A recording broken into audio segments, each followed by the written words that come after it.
Bonsoir et bienvenue dans Dr. Watt, le podcast qui vous parlera de docteur, mais jamais, au grand jamais, de leishmaniose. Je ne sais pas ce que c'est. C'est le truc que t'attrapes quand tu lèches les barres de métro. T'es sûr? Oh merde, j'ai pas... Non, mais ça sonnait bien.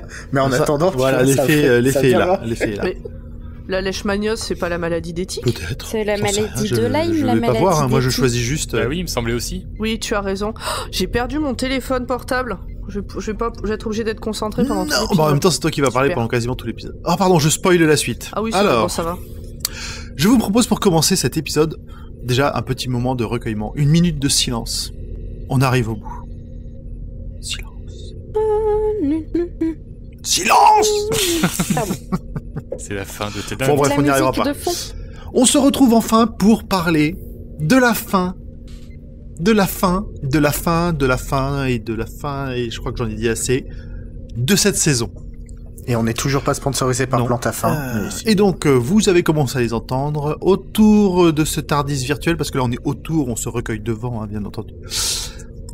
On a Zu, Oui, c'est moi. on a Audrey, Eh oui, toujours là. avec ou sans chaussettes.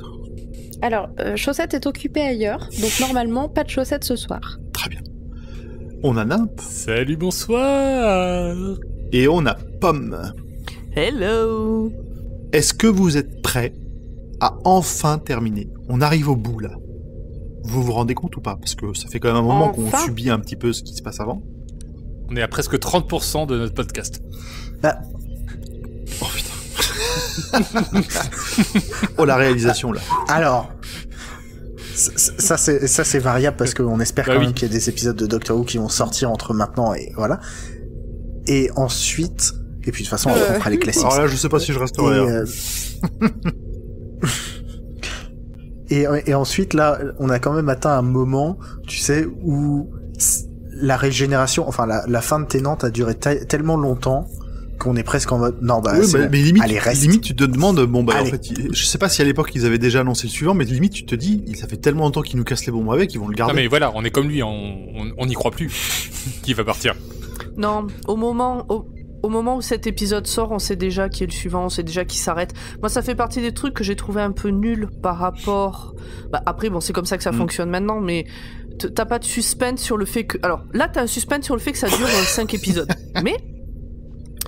Tu sais que c'est lui qui va partir. Oui, bien sûr. Il n'y a pas de suspense sur le fait qu'il parte ou qu'il reste. Et je me demande même si le suivant n'avait pas déjà été annoncé. Peut-être c'est après, mais Je me souviens pas plus. beaucoup. On savait déjà. Si, on savait On que savait c'était déjà que c'était Smith. Ok. Mais c'est un truc, moi, j'adorerais un jour qu'on ait une régénération On surprise. sache pas en bien avance sûr, qui ce mais sera, bien quoi. sûr. Mais oui. Et qu'on sache pas en avance quand ce sera. Mais Oui, aussi, oui. Tu sais, à un moment, pan, oh putain, il a pris une balle et il est en pleine saison. Et c'est ça, en plein milieu d'une saison, il se passe un truc, on est là, alors, il va se passer un... Et bam. Mais oui, genre, ouais, bon, allez, on est à l'épisode 4. Comment est-ce qu'ils vont résoudre le truc d'une régénération sans régénération? Et C'est non, vrai il que y en a une. ce serait fun, un peu de surprise, un peu de bousculer un peu tout ça. serait génial. C'est clair. Chez Blam, si tu nous écoutes. Mais bon, on n'a pas ça ce coup-là. Alors, de quoi allons-nous parler ce soir? Non. Oh, I'm going to regret this. Okay, right, first, general background.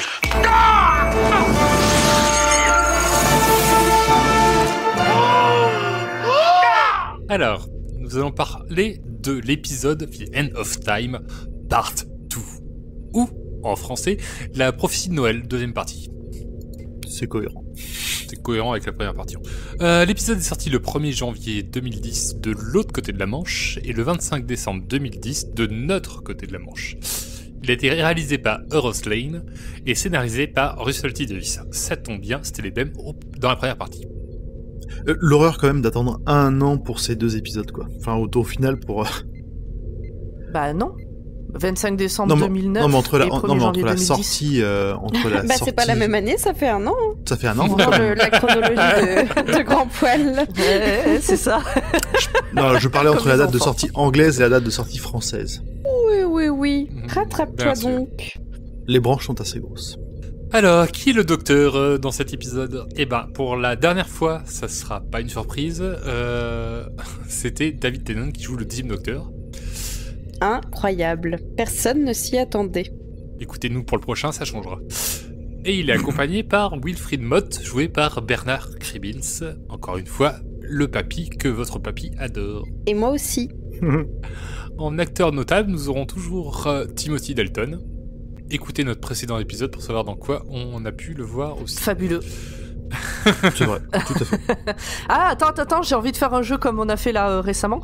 Timothy Dalton, si rien que le nom vous dit quelque chose, envoyez-nous un gif qui correspond à d'autres rôles qu'il a pu avoir à la Tu comme ça. tapes Timothy Dalton dans n'importe quelle barre de gif. Ah, arrête Mais tu donnes direct en la tout cas, ça a solution. fonctionné. Mais oui, mais c'est un jeu nul, qu'est-ce que tu Mais veux? oui, mais... Non, c'est pas un jeu nul, c'est toi le nul là, t'arrêtes.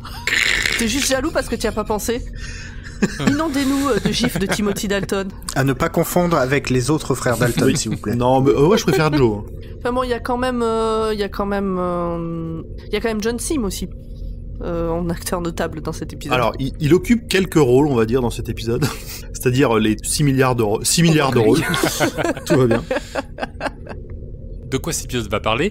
Comme annoncé à la fin de l'épisode précédent, les Seigneurs du Temps sont de retour, bien décidés à mettre le Davois pour fêter ça. Et je n'en dirai pas plus parce que de 1, j'ai la flemme, et de 2, Pomme va largement parler de ça. Largement. Oui, largement. Puisque mon résumé, je l'ai chronométré, enfin je l'ai mesuré, dure plus de 2 fois celui que toi t'as fait. Préparez-vous. Bon, côté, bougez pas. Je m'en resserre un petit, ça va être long. Si j'avais su. Alors, avant qu'on laisse la parole à Pomme, qu'en avez-vous pensé? Comme je l'ai dit il y a 2 semaines, j'ai beaucoup de mal à me souvenir de tout le début de cet épisode. Autant l'épilogue, pas de souci, parce que voilà, il est assez marquant. Autant la fin, le dénouement, ça va aussi. Mais là, je ne me souviens de rien. Voilà. Un peu comme Pomme sur l'épisode de la semaine dernière. Oui. Il y a 2 semaines. Voilà. C'est mon oblivion, celui-ci. Désolé. En tant que premier visionnage, j'étais contente de savoir ce qui s'était passé avant que je regarde Doctor Who. Mais bon, si ça avait pu durer une demi-heure de moins, ça m'aurait tout aussi bien été. Ouais. Voilà, c'est mon avis sur cet épisode. Ok, c'est tout. Ah, pas d'accord. Ok, très bien. On a compris dans l'épisode il y a 15 jours que, bon, moi, j'attends qu'une chose, en tant que bonne fangirl, c'est le début de la saison prochaine. Oui, on sait que faut surtout jamais dire que Matt Smith, il ferait bien de s'acheter des sourcils. Des sourds... Mais... Et toi, Grand Poil, t'en as pensé quoi pendant qu'on y est, hein? Des Les sourcils de Matt Smith, bah, ils sont inexistants. C'est bizarre. Hein. Je ne parlais pas des sourcils de Matt Smith.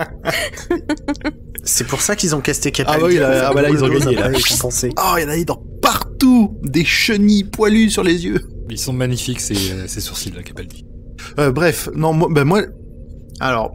j'aime bien cet épisode. J'aime bien pour la conclusion qu'il a. Et en même temps, je n'aime pas cette conclusion. Alors, c'est compliqué, hein.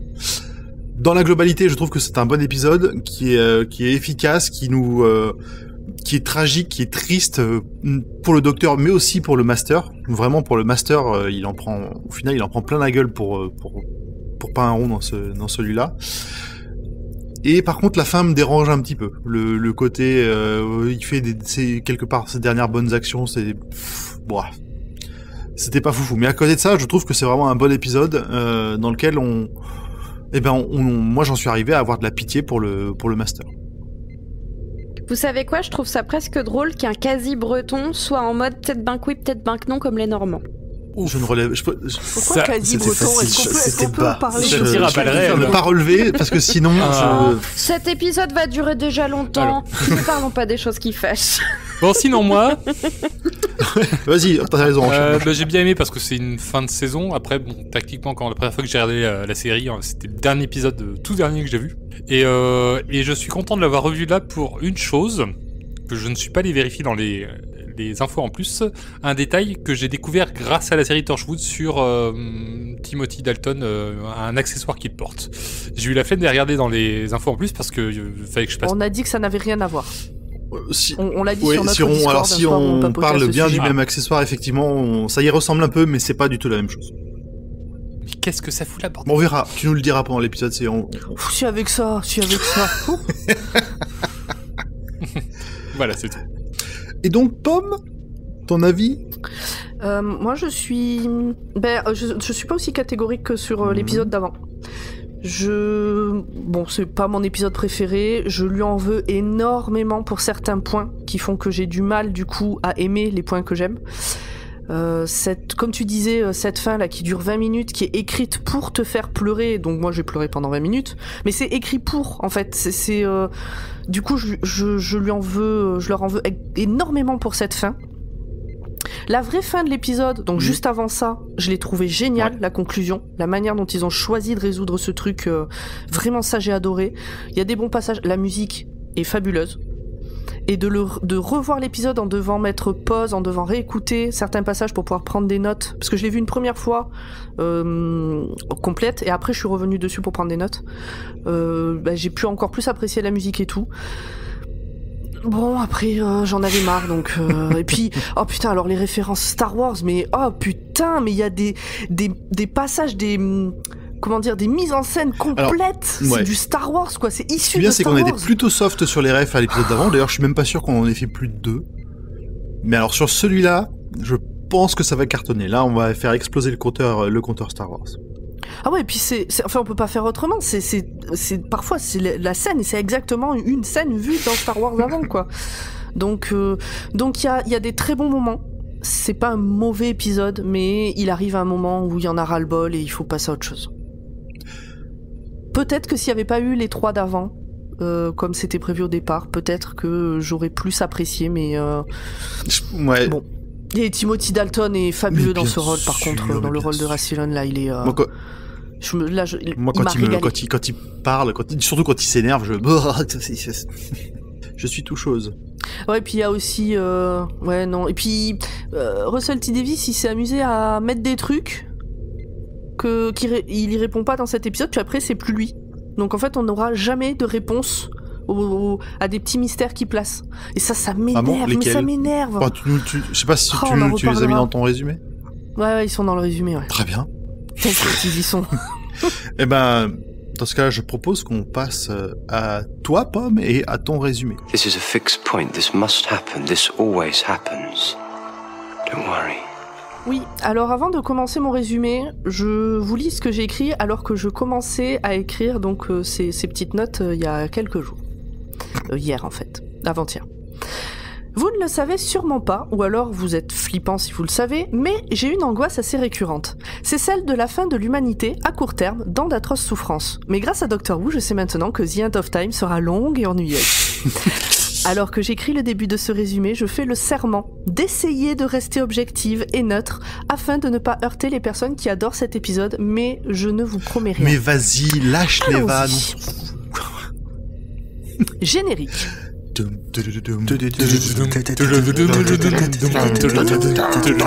Faudra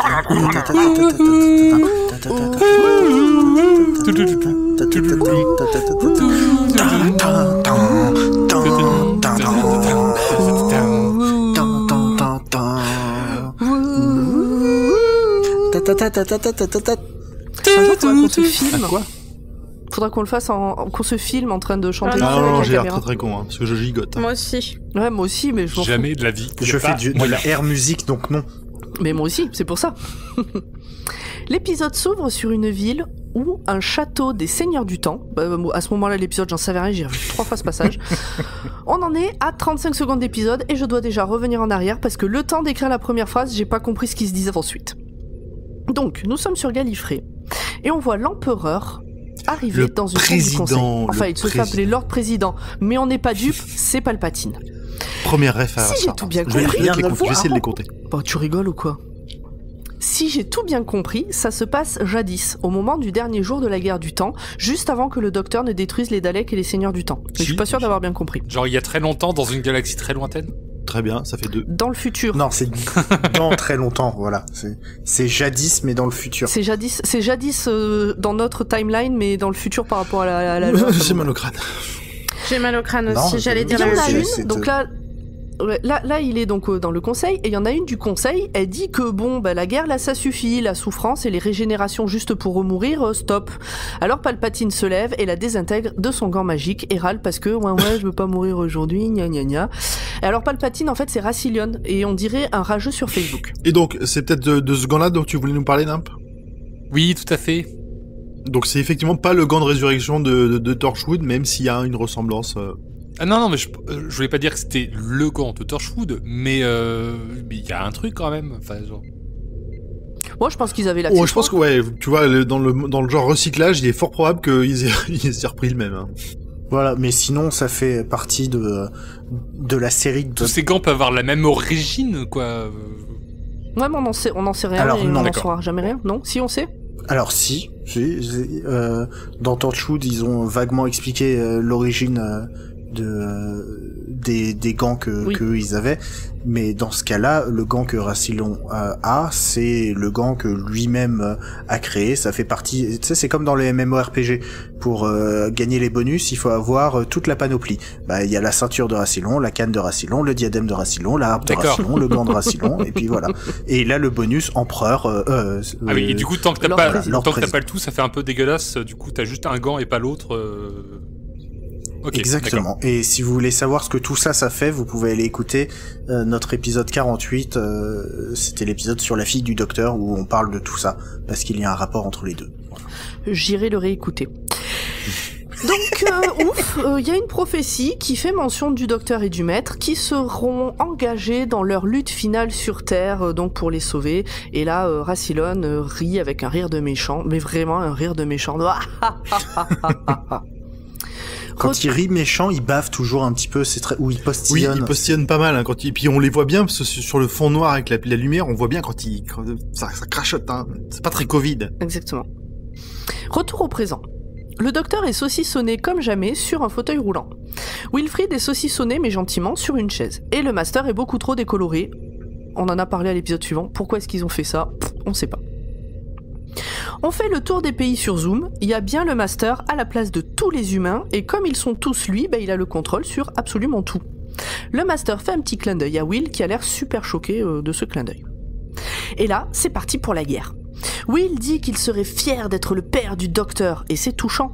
Son téléphone sonne, ce qui n'est pas possible, puisque tout le monde est le master, et que le master n'est pas en train de l'appeler. Mais donc du coup, le master prend le téléphone, et en fait c'est Donna, et elle est terrifiée. Le master demande à ce qu'elle soit localisée, et même si elle s'enfuit, elle se retrouve encerclée, puis des souvenirs commencent à lui revenir en tête. Ah, ça fait mal, au secours, ma tête, elle a l'impression qu'elle va brûler de l'intérieur. Une onde part d'elle et assomme tout le monde, et poum, elle tombe à terre. Donna est morte! Mais non, le doc sourit, donc elle est pas morte. Il promet qu'elle n'a rien, il l'appelle sa meilleure amie. Oui, et surtout qu'il précise qu'il l'avait pas laissé sans mécanisme de défense pour des cas pareils. Il est vraiment très très malin. Non, alors là, non. Ah bah vous l'avez bien mérité.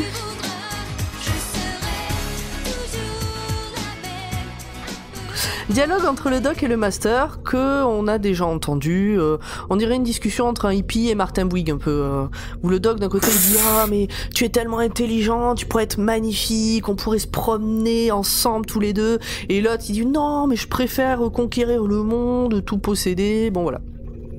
Le master a peur de ne plus entendre les tambours dans sa tête. Parce que depuis le temps, ils font partie de lui. Parce que si jamais il devient comme le docteur, là, gentil et tout, il entendra plus. Peut-être qu'il entendra plus les tambours. Wilfrid est cool. Et en fait, Wilfrid, c'est nous. Il pose les questions que toute personne qui n'a pas vu les classiques se pose. Alors en fait, je dis ça, mais comme j'ai pas vu les classiques non plus, si ça se trouve, on n'en parle pas dans les classiques. Mais moi, c'est l'impression que ça m'a donné.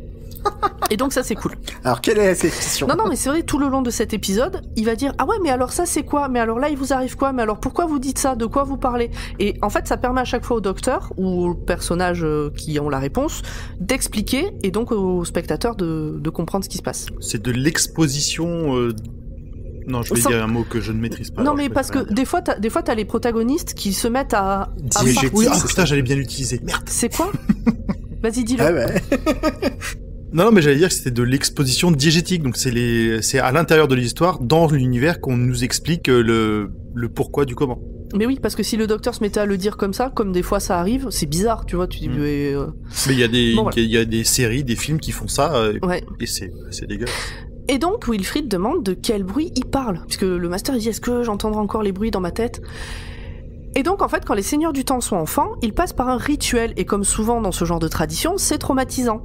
Ils doivent se présenter devant le schisme métamorphique, j'ai pas tout noté tous les mots, hein, dans lequel on peut voir le vortex du temps. Le master a regardé au fond de ce vortex, et il a entendu les tambours.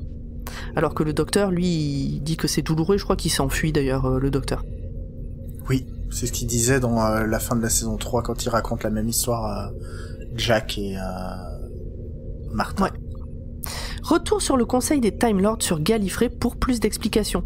Il s'agit d'un rythme à 4 temps. Comme les battements... Comme quoi ? Comme les battements de cœur d'un seigneur du temps. Mais si, il le dit, Rassilon. Au début, il dit c'est comme une marche militaire, machin. Oui, non, mais justement, je posais la question comme quoi. Ah, d'accord. Je n'étais pas. Je croyais que n'étais t'étais pas étonné étonné. que j'ai écrit ça. J'ai vu l'épisode aussi. Comme le générique de la série. Comme le générique de la série. Un des conseillers dit... Pardon. Un des conseillers... Même maintenant, quand tu dis le mot générique, il repart. Un des conseillers... Bah tiens, on l'a remonté, ça fait... Générique. Un des conseillers dit qu'il s'agit d'un signe d'une grande folie. Le master se rend compte que les bruits dans sa tête sont dans la tête des autres terriens, puisqu'ils sont tous lui. Et là, il rigole comme un méchant, et boum, on voit son squelette. Parce que, en fait, il est toujours mourant. Il a beau avoir bouffé 4-5 personnes, il est toujours mourant.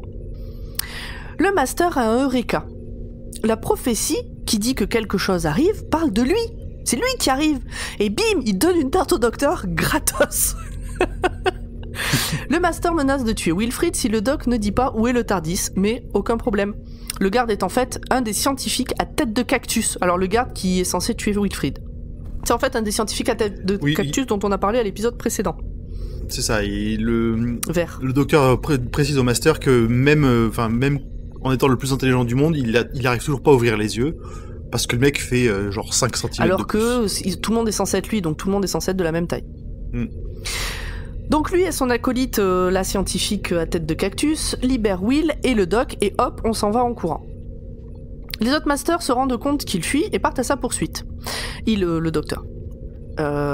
Ils sont encerclés, mais la scientifique les téléporte dans son vaisseau. Will n'en revient pas de voir la Terre d'ici. Will, il reste tellement humain tout le temps. On dirait un enfant, mais de 85 ans. Il est tout le temps émerveillé, il est tout le temps... c'est fabuleux. Ah ben je pense que je serais pareil le jour où je voyagerai dans l'espace et que je verrai la Terre comme lui il la voit. Hein. Ah mais je trouve que... Et j'aurai probablement son âge en plus. J'ai l'impression que les compagnons et compagnonnes sont rapidement blasés de ce genre de choses. C'est l'impression moi, parfois que j'ai. Et là, à chaque fois, lui, il est tout le temps émerveillé. Oh ben lui, c'est la première fois. Oui. Alors ça court dans des couloirs, même Papy, même s'il est un peu à la traîne. Le problème, c'est que la Terre, elle est prête à tirer des missiles sur le vaisseau dans lequel ils sont. Le doc coupe tout dans le vaisseau, ils disparaissent des radars. Mais la il l'arrache. Alors il coupe tout, tout à l'arrache. Hein. Il met hors de service complètement le vaisseau. C'est pas l'interrupteur, il arrache tout. Le master est deg. Le doc est bloqué dans un vaisseau à la dérive, personne n'a de plan. Une fois la nuit venue, tous les masters de la Terre se concentrent en même temps pour retrouver le son des tambours. Alors pourquoi à la nuit, j'ai pas compris. Parce qu'il le précise, maintenant qu'il fait nuit, on va pouvoir faire ça, bon... Bah, surtout que c'est sur l'intégralité de la Terre et il fait pas nuit. Oui, mais sur c'est toute ça, la Terre, j'ai vraiment pas compris. Bon. Ouais. Il est sûr que ces tambours qu'il entend, en fait, c'est un signal envoyé par quelqu'un. On revient sur Gallifrey. En fait, les tambours ont été implantés dans la tête du master par ces tarés du conseil pour maintenir une connexion avec lui. Mais comment faire pour que le lien devienne réel, puisque les seigneurs du temps sont bloqués dans le verrou temporel? Alors Rassilon envoie un bout d'étoile sur la Terre. Le doc la voit passer. Diamant. À ce moment-là, il parle d'une étoile. Une pointe on blanche. On le sait après que c'est un diamant. Oui, mais ça, on le sait après. Ah. C'est exactement la même chose que ce que Sarah Jane avait en collier. Ah ouais? Ouais. Ok. Oui. Je sais plus le nom en VO, mais c'est la même... White Point Star. Voilà. White Point Star. Une étoile à pointe blanche. Mais au moment où il le lance, il dit pas ce que c'est. Il dit que c'est une étoile. Le doc la voit passer, le master capte que le son vient du ciel et récupère le bout d'étoile. Il est ravi, c'est une étoile à pointe blanche, comme on vient de le dire. Ça lui déclenche un rire de méchant et on revoit son squelette. À ce moment-là, on n'en sait pas plus sur l'étoile à pointe blanche. Wilfried erre sur le vaisseau, il s'est perdu, mais une nana sortie de nulle part lui parle. Elle annonce qu'au moment de la fin des temps, le docteur devra prendre les armes ou accepter la fin de son existence et de toutes les personnes vivant sur cette planète. Will lui demande qui elle est, on a une réponse genre « Ah ben j'étais perdu, blabla, maintenant je suis là, bref, on sait pas » et hop, elle disparaît. Will retrouve le doc qui bricole, il n'en revient toujours pas d'être dans l'espace et de voir la Terre. Il papote. Le doc dit qu'il a 906 ans. Ils échangent des trucs sympas. Will essaye de convaincre le doc de prendre son arme, le doc refuse. Il dit à Will qu'il serait très fier de l'avoir comme père. Et c'est beau. Le doc s'autoflagelle, oh là là, qu'est-ce que j'ai fait, j'ai tué des gens, je sais pas quoi, blabla. Il n'a pas toujours été un ange. Ça sera pas la première fois. Will veut que le master meure puisque ça rendrait la vraie vie de tout le monde. Mais le doc refuse. Le master a repris contact avec le vaisseau. Donc on entend le master parler et la scientifique dit « Ah, faut rien dire parce que sinon il saura nous localiser ». Il annonce qu'il a récupéré une étoile à pointe blanche et qu'il fait tout pour que ce soit spectaculaire. Une étoile à pointe blanche. Hein ? Alors une étoile à pointe blanche ne peut venir que de Gallifrey. Le doc comprend que les seigneurs du temps arrivent, il est mi-colère, mi-terreur et il prend l'arme de Will. Le master demande à ses gens d'ouvrir le verrou nucléaire. Alors, je sais pas ce que c'est, mais on voit un Gus rentrer dans une cabine de verre et ce qui permet à un autre Gus qui est enfermé dans une autre cabine de verre d'en sortir. En fait, il y en a qu'un des deux qui peut être ouvert à la fois, voilà. On entend une fréquence sur tous les radars qui correspond au rythme à 4 temps. Le contact est établi, tout le monde est content, ou presque. Devant l'assemblée, Palpatine fait voter les seigneurs du temps pour savoir s'ils périssent... Ah, pardon, mais cette scène, c'est la même que dans Star Wars. Où tu vois Palpatine qui fait voter tout le monde là pour savoir si on fait tomber la République. Sauf que là, Rassilon, il fait rien voter du tout, hein. Ah si, c'est un vote.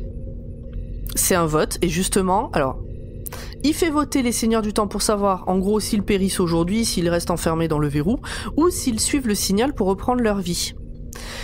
Quelqu'un veut expliquer comment on peut briser le verrou temporel ? Alors, comment on peut le briser ? Alors oui. Alors, ce qui se passe, c'est que depuis, donc rien ne peut rentrer, rien ne peut sortir. Donc, depuis l'intérieur du verrou, Rassilon a implanté les tac dans l'esprit du master à travers le Time Vortex quand il était enfant. Donc comme ça, le tac, il est présent quand il est enfant, mais aussi pendant toute la guerre du temps, vu que le master participe à la guerre du temps, et après, et donc ils peuvent s'en servir pour suivre le truc sans péter le verrou. C'est ça. Voilà, c'est qu'il y a ce lien qui est là depuis toujours et qui permet, c'est comme un fil en fait qui serait un peu à l'extérieur de la porte, quoi. C'est ça. Donc le doc répare le Faucon Millenium et envoie Wilfried au poste de tir numéro 2. Il rappelle cette phrase qui réconforte et rebooste les humains quand tout va mal.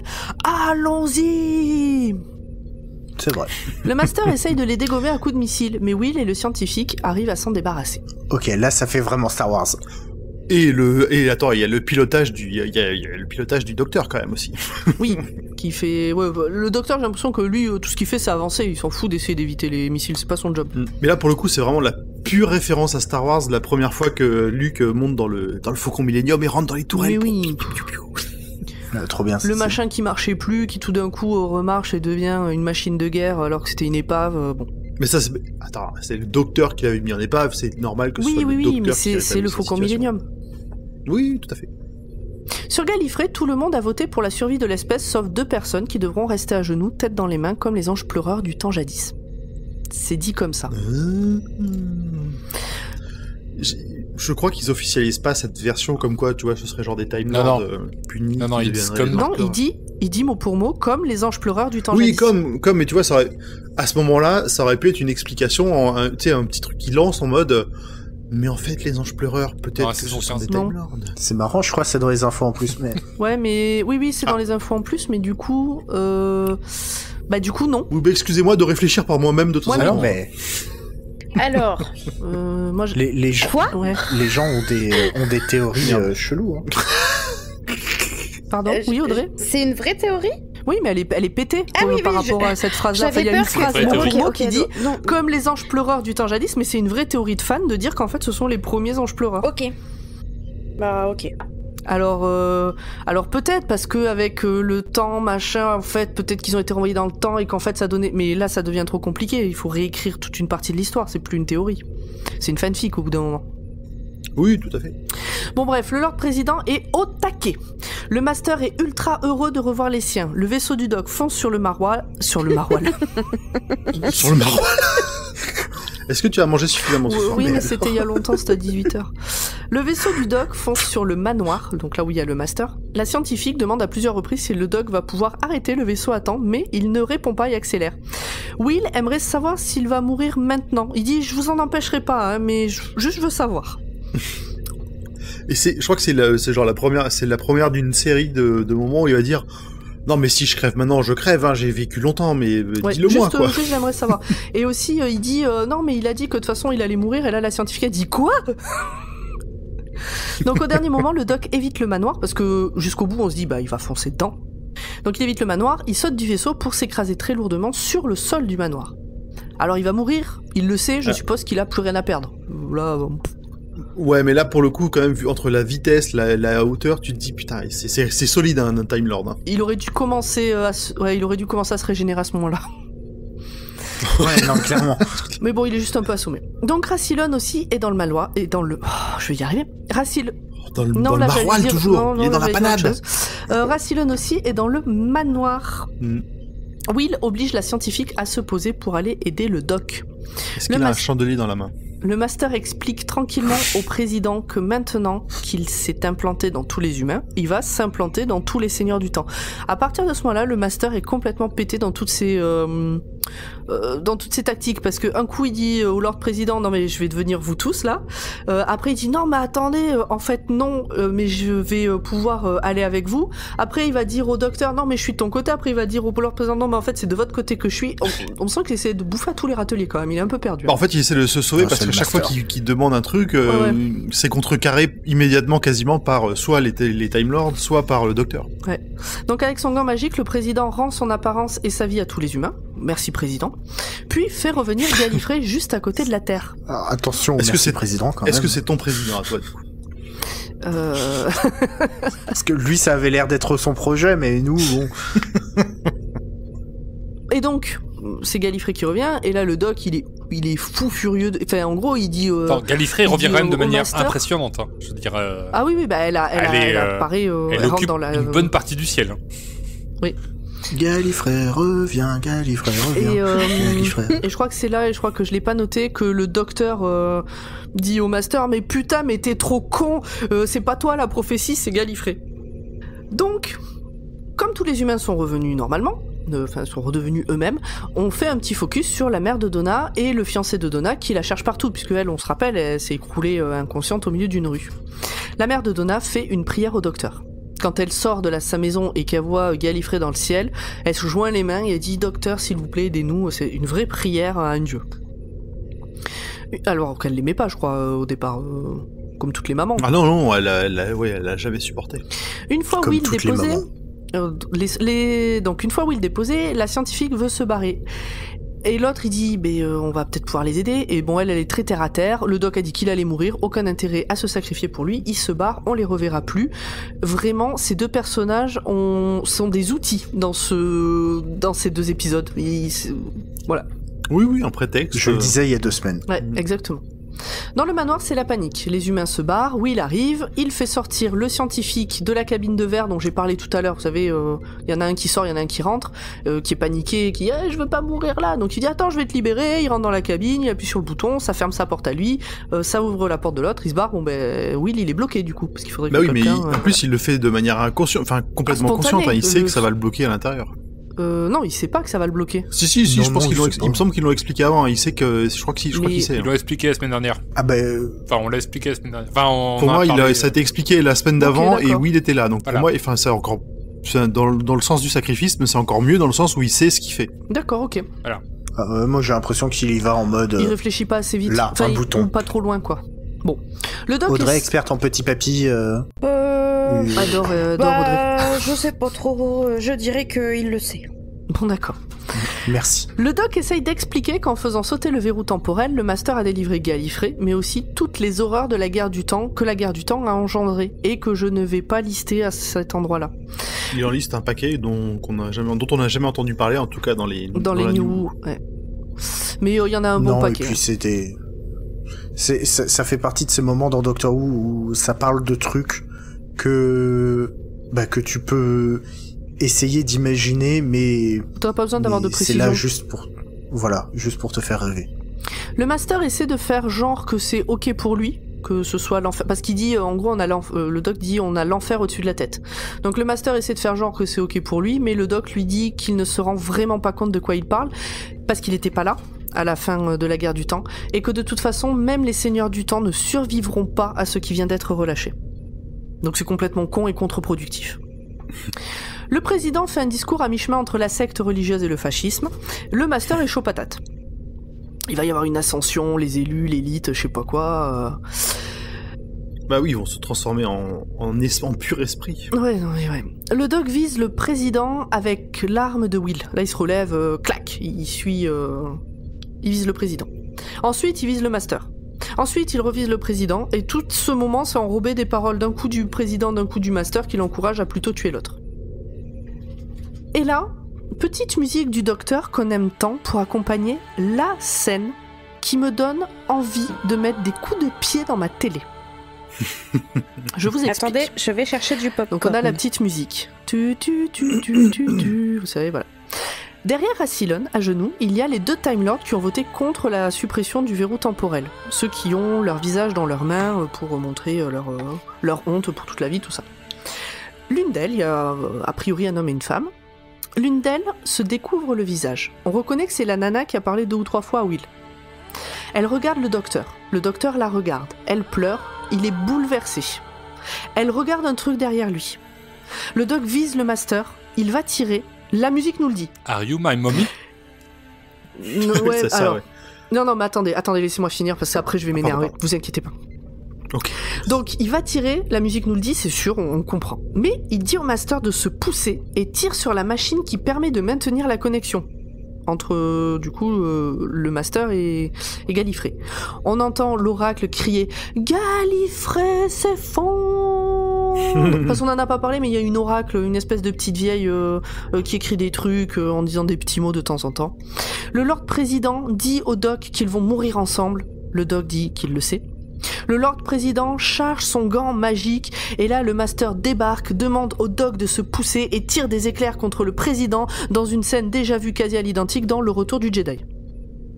Et franchement je suis un peu gêné à ce moment-là par cette scène, tellement c'est Dark Vador et Palpatine. Tellement. Moi ce qui me dérange et sur le truc pour lequel on n'a pas la réponse, c'est justement cette femme qui se cache les yeux là, on ne sait pas qui c'est. Alors attendez, parce que je suis allée toquer chez Formaguette pour avoir une réponse à cette question. Et j'espère qu'il t'a dit que lui non plus il savait pas. Exactement. En fait, personne ne sait. Alors il y a énormément de théories, c'est sa mère, c'est machin. On a vraiment strictement aucune réponse. Russell T Davies n'a jamais donné d'explication. Et ce qui a l'air d'être à peu près sûr, c'est qu'en fait, il a placé ça là comme un clin d'œil à Moffat qui reprenait le truc en disant vas-y tiens je te laisse ça là, débrouille-toi avec. Et en fait Moffat après il a dit mais j'en ai rien à branler de ton secret à la con là, moi j'ai pas prévu de bosser avec. Et hop il a laissé le truc. Bah c'est con parce que quand tu vois le regard qu'ils échangent, ah mais ça m'énerve. Qui est puissant, qui est triste. Tu sais pas qui c'est, donc tu peux que te l'imaginer et jamais on va t'en parler. Non, ça, j'avoue, jamais celui-là, on aura une explication et ça fait partie des choses qui m'énervent vraiment beaucoup dans ces 2 épisodes où j'ai l'impression qu'on se fout de ma gueule. Bon. Le Master gagne. Donc dans le Piu Piu, ils échangent des éclairs là, voilà, parce que le Master tire des éclairs, on l'a dit à l'épisode d'avant. Donc le Master gagne, le Lord Président a l'air de mourir, Gallifrey s'en va, les humains sont heureux. Le Doc, lui, il est au bout de sa vie, mais ça va. Il est en vie. il se relève, donc le master est plus là, hein, voilà, il n'y a plus aucun seigneur du temps à part lui. Il se relève, il pleure de joie, il répète qu'il est en vie. Moi je me souviens de la première fois que j'ai vu cette partie-là, j'étais pareil, je me suis dit, mais il est encore... Alors je pense que je devais être entre oh putain il est encore en vie et il est encore en vie. Mais bon lui, voilà, on est avec lui, puis il joue tellement bien et puis la musique est tellement parfaite à ce moment-là que de toute façon on est avec lui. Et puis quand tout à coup on entend toc toc toc toc toc toc et on voit ce petit instant horrible. On voit le docteur finir de se relever, se retourner, toc toc toc, puis derrière dans le fond on voit Will toc toc. Le docteur était tellement en mode ah je vais vivre. Là, il a compris, quoi. Parce que c'est ça, parce que il y en a bien 4 pour les auditeurs qui suivent. 4 fois 4 coups. Et c'est Will. Il est enfermé dans sa cabine de verre. Le verrou nucléaire est toujours là. La personne dans la cabine qui va devoir rentrer dans l'autre cabine du coup pour le faire sortir, va prendre toutes les radiations. Ou alors c'est Will qui va les prendre. Et pour faire sortir Will, donc, le doc doit rentrer. Papy Donat, il est prêt à sacrifier sa vie là à ce moment-là, quoi. Mais oui. Will dit au doc de le laisser. Laissez-moi là, j'ai 80 ans, j'ai fait mon temps, et puis je serais content de me sacrifier pour vous, ça va.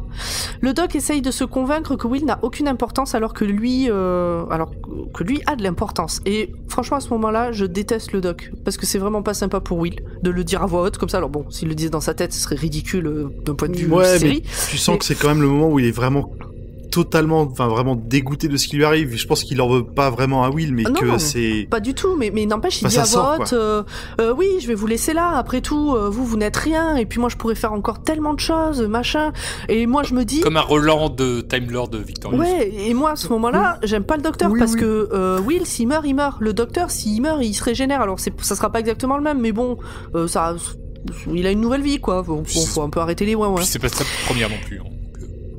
Oui, non mais voilà, il le sait. Donc tout le monde pleure dans l'écran, et devant l'écran aussi, ne mentez pas, on le sait, vous êtes tous en larmes. Finalement, le doc sauve Will, en lui disant que c'est un honneur de le faire. Il se prend les radiations, il a l'air de souffrir de ouf, et puis, tout s'arrête. Les radiations, la musique, silence. Le doc se relève, c'est toujours tenante, et la porte s'ouvre. Là, à ce moment-là, moi je me suis demandé, putain, il s'est rien passé. Ah ouais, tu te dis, mais encore un épisode. Ouais, c'est ça. Moi, je me souviens. Un truc, non. Je me souviens que à l'époque, donc 1er janvier 2010, j'ai dû le voir le 3 ou le 4. Je suis allé chercher sur internet, il y avait encore des épisodes. Il a le visage plein de plaies, mais il les guérit de suite. Et ça veut dire qu'il a commencé à se régénérer. Will lui fait un câlin. Et il lui fait une petite blague aussi en mode, ça a l'air vachement cool, tu peux m'apprendre il essaie de garder, c'est le bon papy, quoi. Tellement mignon. Donc Donna a été récupérée, ça a l'air d'aller, puisqu'elle râle, d'avoir tout raté. Donc si Donna râle, c'est qu'elle va bien. Dehors, on entend le TARDIS, au moment où Donna ouvre les yeux. On se demande même si c'est pas le bruit du TARDIS qui a peut-être fait ouvrir les yeux à Donna. Bref. Will est revenu à la maison, le doc lui dit qu'il repassera encore un coup, et puis il s'en va. Pour moi, l'épisode, il se finit ici. Les 20 minutes restantes, c'est la tournée d'adieu. L'épisode en lui-même, à ce moment-là, il est fini. J'avoue, cette tournée d'adieu, c'est un peu touchant, mais ça sert à rien, ce serait comme une nouvelle par rapport à un roman, quoi. On rajoute un petit truc. C'est l'épilogue. Donc, je suis allée assez vite sur ces passages, donc n'hésitez pas à rajouter des détails si jamais vous voulez en rajouter. Dans la scène suivante, on voit Martha et Mickey sur le point de se faire dégommer par un sontarien. On apprend qu'ils sont mariés. C'est trop mignon, ils ont l'air trop mignons tous les deux. Le doc les sauve, leur dit au revoir de loin, ils comprennent que c'est la dernière fois qu'ils les voient, ils se font un câlin, c'est triste. Ensuite, même chose avec Sarah Jane et son fils. Il sauve son fils qui est sur le point de se faire écraser par une voiture. Il dit au revoir de loin, c'est triste. Après, c'est le mariage de Donna. Tout le monde est heureux. Alors non, avant le mariage de Donna, il y a le Captain Jack qui est en train de picoler dans un bar à Alien. Vraiment ambiance cantina de Star Wars. Il manque la petite musique. Je pense qu'ils avaient pas les droits. Mais même la musique, elle pourrait, elle y fait penser. On est sur une vraie ref là, parce que vraiment, t'as comme dans la scène de la cantine dans Star Wars, des gros plans sur les différents aliens, avant de voir le mec qui est au bar, quoi. Oui. Ah, parce qu'avant, tu trouves que c'était pas des vrais refs? Je me pose la question, mais cette scène-là m'a je te retrouverai les images. Et là, il y a quelqu'un qui lui glisse un papier, et sur le papier, il écrit son nom c'est Alonso, et il lève la tête, et à côté, il y a le capitaine, non, le pilote du Titanic. Le dernier pilote du Star Titanic, on va dire. Voilà, donc Alonso, et au loin, il y a le docteur qui lui fait coucou. Et pareil, Jack comprend que c'est la dernière fois qu'il le voit, a priori. Enfin, moi, c'est comme ça que...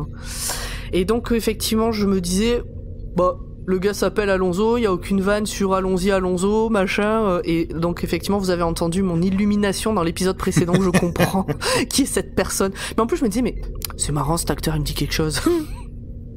Bon, bref. Et Jack lui fait un move de drague absolument dégueulasse, en mode, bon alors, Alonso, qu'est-ce qu'on fait? Lui, il fait, mais, et Jack lui fait, je suis un peu, psychique. Ah, donc voilà. Du coup, vous savez à quoi je pense? Oh oui, je le sais. Oh là là. Oui, bah oui, alors, c'est... Bon. Après, heureusement que ça n'a pas été plus long non plus, quoi. Mais ça aurait pu être juste un salut, tu vois. Bon. Donc après, c'est le mariage de Donna. Tout le monde est heureux, Donna est folle de bonheur, elle est magnifique, elle se fout de la gueule de sa collègue qu'elle a jamais aimée, tout ça. Le doc échange avec Will et la mère de Donna. Alors on vous rappelle, il peut pas parler à Donna, sinon elle meurt, si elle se souvient, donc il se met à l'écart.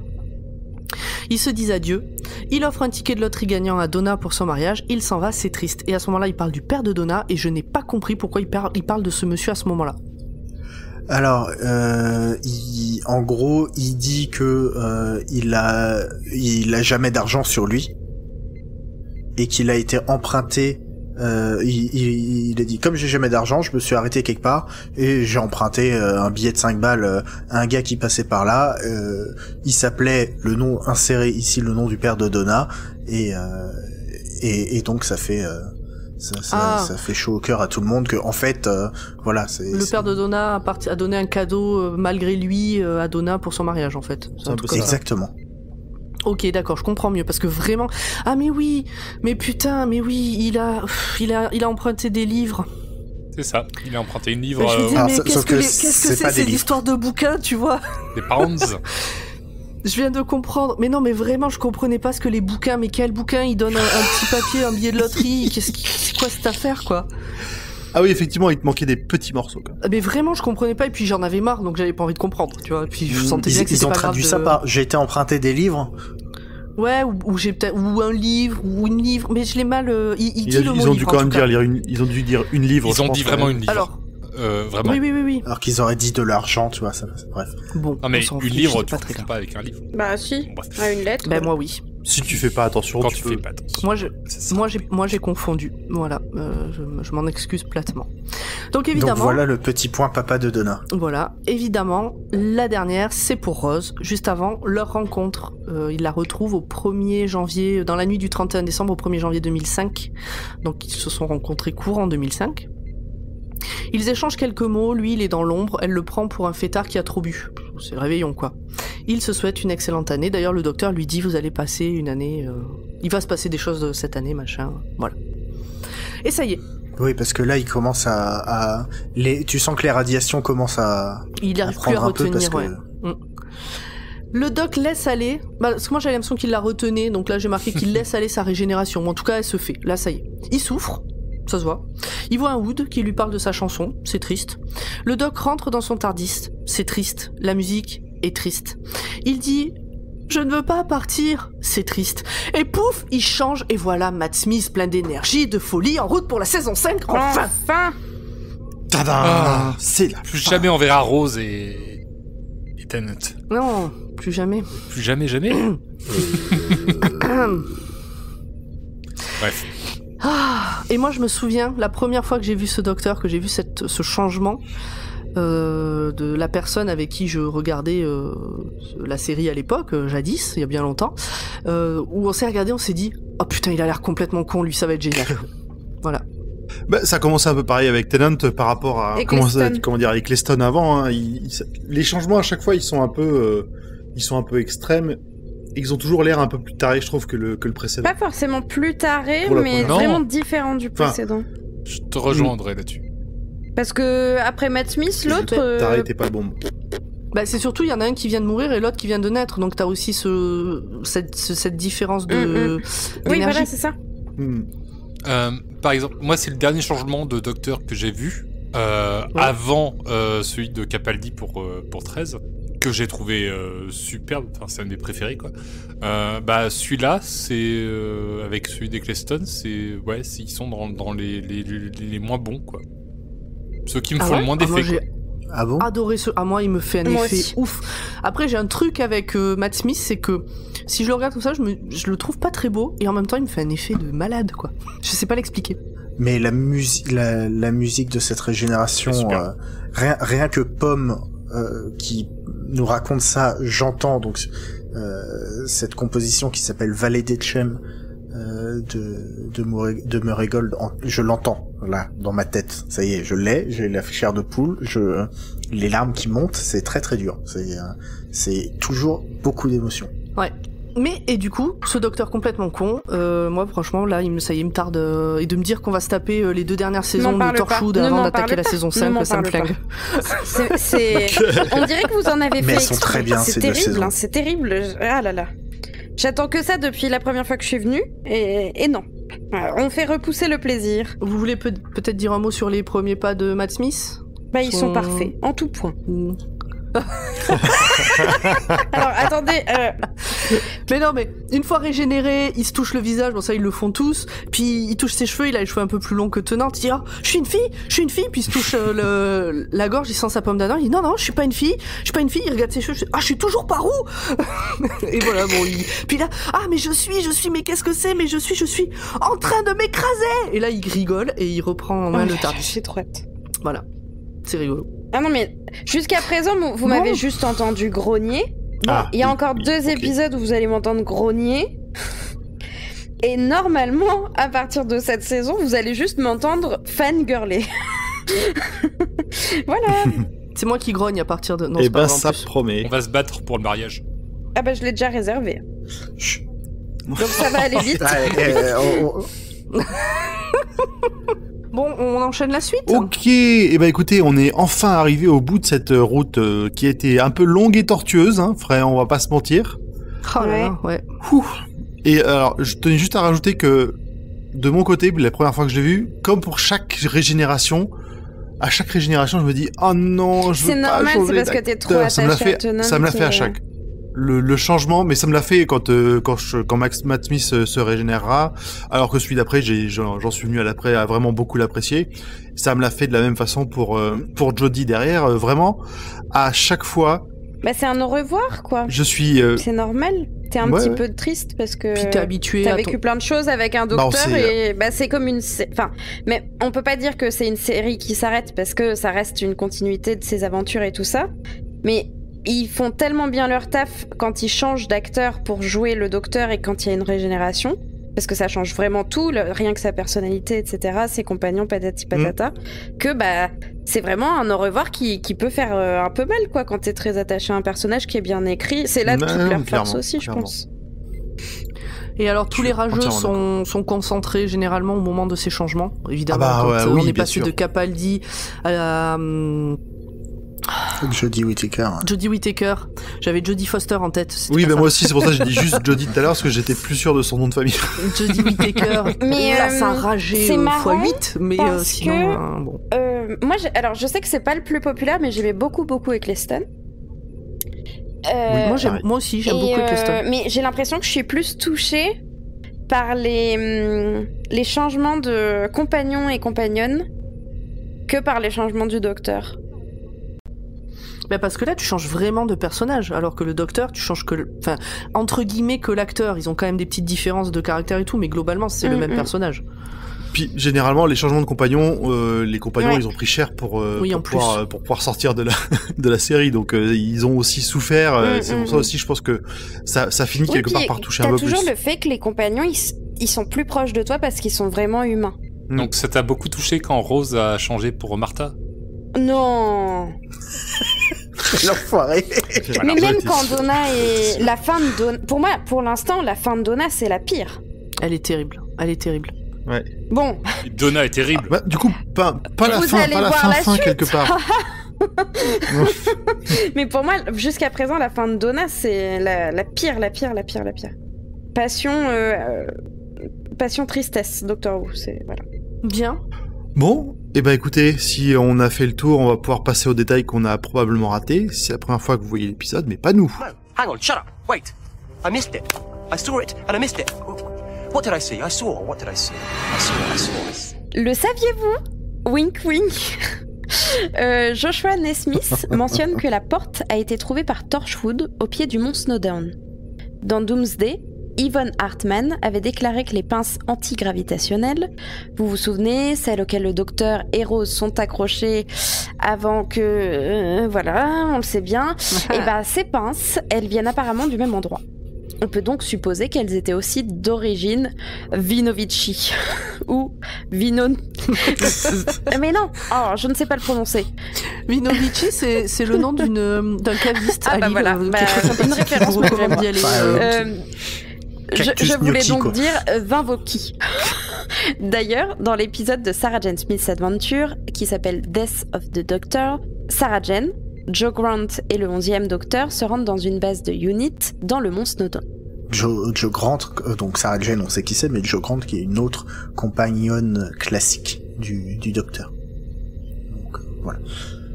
Petit point, régénération, parce que ça arrive pas souvent, donc quand ça arrive, il faut en parler. On vous a déjà parlé de la physionomie et de la chimie derrière la régénération des Seigneurs du Temps au moment du passage de Eccleston à Tennant. Aujourd'hui, on va s'attarder sur un élément particulier, le fait que le Docteur se retienne. On le savait déjà, les Seigneurs du Temps ont un élément de contrôle sur leur régénération ou celle d'autrui. On a déjà vu le 5e Docteur retarder sa régénération pour pouvoir sauver Perry Brown, sa compagnonne de l'époque, ou même le Conseil des Seigneurs du Temps forçant le second Docteur à se régénérer avant son exil sur Terre. On verra à plusieurs reprises le 11e Docteur user et abuser de son pouvoir de régénération, mais on vous en parlera à ce moment-là. Le sacrifice du Master n'est pas une idée nouvelle. En effet, Roger Delgado aurait dû se sacrifier pour sauver John Pertwee, le 3e Docteur, dans la série classique. Mais les scénaristes ont changé de scénario suite à la malheureuse mort subite de l'acteur. On l'a mentionné très brièvement dans cet épisode, mais on en a déjà parlé tout au long de ces hors-séries. Time Lord Victorious. Donc, Time Lord Victorious, c'est le moment où le Docteur est vainqueur. Vainqueur de quoi? De la guerre du temps. C'est le grand survivant. C'est comme ça qu'il se nomme à la fin de The Waters of Mars. Et eh bien, il y a un autre moment Time Lord Victorious dans le comic 4 Doctors, 4 Docteurs, où le 10e Docteur, en fait, laisse Wilfred mourir dans la cage nucléaire. Comment on dit? Dans la cage nucléaire, merci, mes mots me perdent, et embrasse sa destinée de grand vainqueur de la guerre du temps et devient avec en fait un rire tyran de fou. Voilà. Donc c'est dans le comics The Four Doctors. J'aimerais bien le lire un jour. Audrey, est-ce que tu as des anecdotes sur cet épisode? Oui, j'ai des anecdotes sur l'épisode. Enfin, tout d'abord, une première. La scène du I Don't Want to Go a été faite en 4 prises. À chaque prise, David Tennant montait en émotion. C'est la 3e prise qui a été retenue, parce que la dernière où il s'écroulait en larmes a été jugée too much et un petit peu hors du personnage. En même temps, il a bien le droit d'évacuer depuis le temps qu'il était dessus. Et je pense que la 4e... Ah bah oui, et puis même, t'as toute l'émotion en tant que personne, en tant qu'acteur, quoi. Enfin, c'est normal. Et Pomme nous a déjà parlé des petits trucs que Russell T. Davies a laissé dans le scénario. Mais ce qu'elle a pas dit, c'est ce qu'il a pas laissé dans le scénario. Et à la base, dans la prison nucléaire, c'était pas Wilf, c'était juste un ou une totale inconnue que le Docteur devait sauver.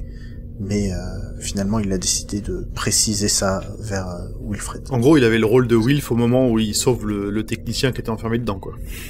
C'est ça. Et alors, comme tu m'as dit ça, ou je sais, oui, tu m'as dit ça avant, ou je l'ai lu avant de voir le passage. Il y a le Docteur qui dit évidemment, ça devait être vous. Et je me suis demandé si c'était un petit clin d'œil en lien avec ça, tu vois.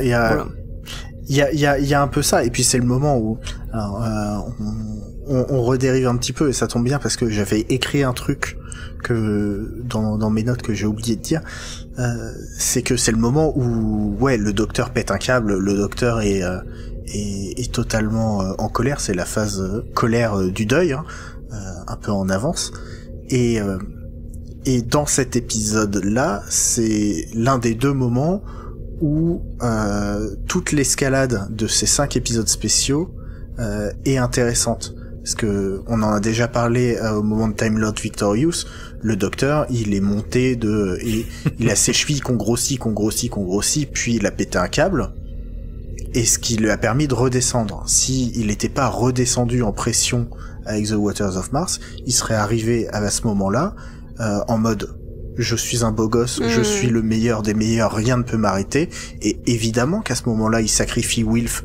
C'est exactement ce que je me suis dit. N'est pas important. Et ça se mélange avec la personnalité de Wilfried, et avec tout le côté de j'aimerais être j'aurais aimé être votre fils, j'aurais aimé que vous soyez mon père, etc. quoi. C'est ça. Et puis l'autre passage, c'est le moment où Rassilon et le Master lui disent rejoins-moi, ensemble nous gouvernerons la galaxie tel un père et un fils. Non, ça c'est dans Star Wars.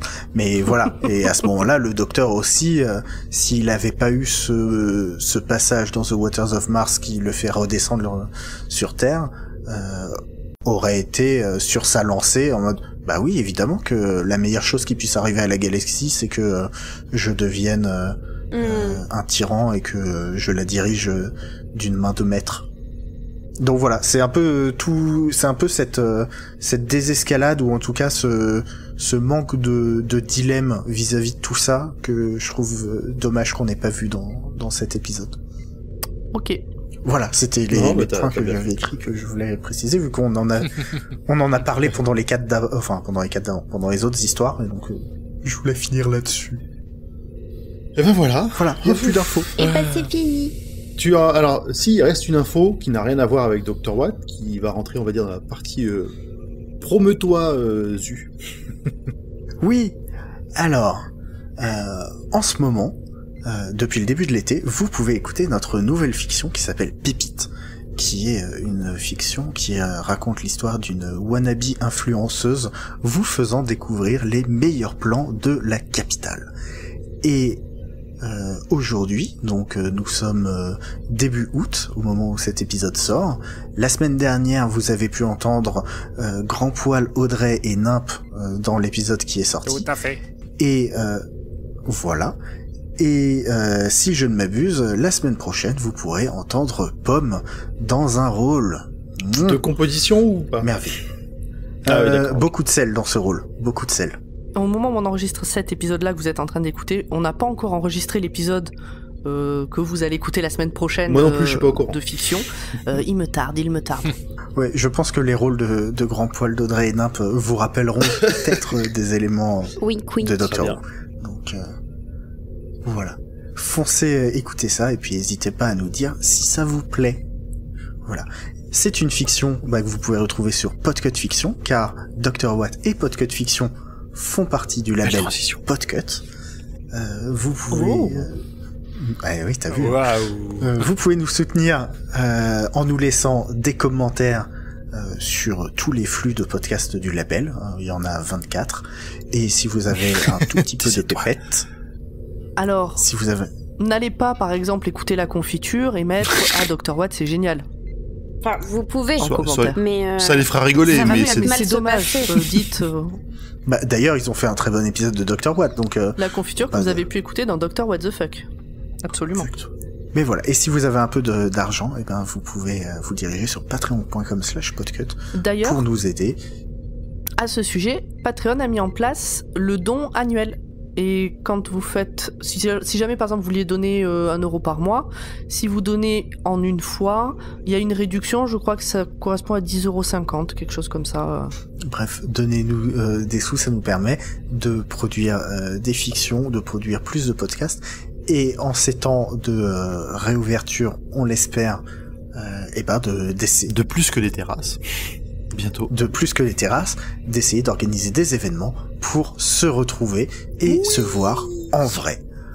Oui. On a hâte. Bon bah écoutez, merci. À dans 15 jours. On parle de quoi dans 15 jours? On parle toujours pas de Matt Smith dans le 15 Et non, jours. on parle toujours pas de Matt Smith. On finit l'été avec les saisons 3 et 4 de Torchwood. Voilà. Restez avec nous. Et pour la rentrée, On va smisser. Il paraît que Matt c'est les Smith. meilleures saisons On pour va ceux qui l'ont se pas misser. encore vu. Donc, On va smisser sur une étoile. Tout à fait, tout à fait. Mais c'est meilleur. Allez, Bon, allez. Des bisous tout le ciao monde. ciao. Salut. Bisous, À la bisous. prochaine. Salut. Bisous. Ciao ciao.